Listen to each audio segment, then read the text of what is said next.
When you've got, particularly senior leadership at the top of your food chain that are causing chaos in the company, it's your company, but Mm. they obviously hold an important role. Like, how do you manage that so that the company continues to thrive? If you leave that in place, like how did you deal with that? I know you dealt with that before, A broken leadership team will eventually break the business, for sure. right?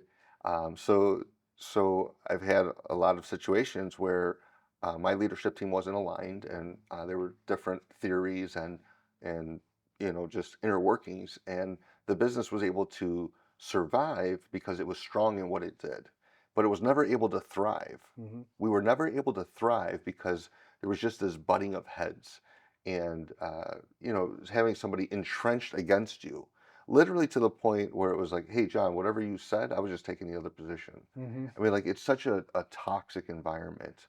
But it was allowed to fester because the business um, had good accounts, a good team in that. But it really wasn't something that created a lot of joy for people or for us. I mean, sure, we did good service, Hmm. and the team was able to lean on themselves, receive appreciation from each other and from the leaders in a decent way, but it never really thrived because there was always this resistance, Hmm.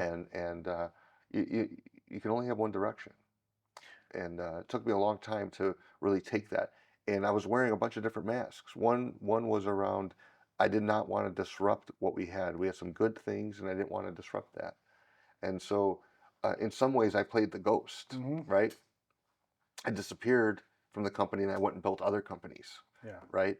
And I worked through my ideas and thoughts outside of the business. Hmm. And then when I came back to the business, then there was no stopping me, right? Because now I wasn't so dependent on, well, what happens if this person quits or that person quits, or that, like, I now had enough people that I had trained, that I had worked closely with, that I knew that whatever the storm would be, we could withstand it.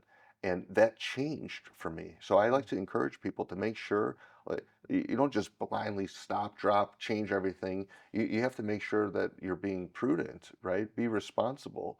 Hmm. So not everything needs to change at one time. You have to get the sequencing right and things like that. But not having an aligned leadership team is a huge detriment to the development of the business and the people.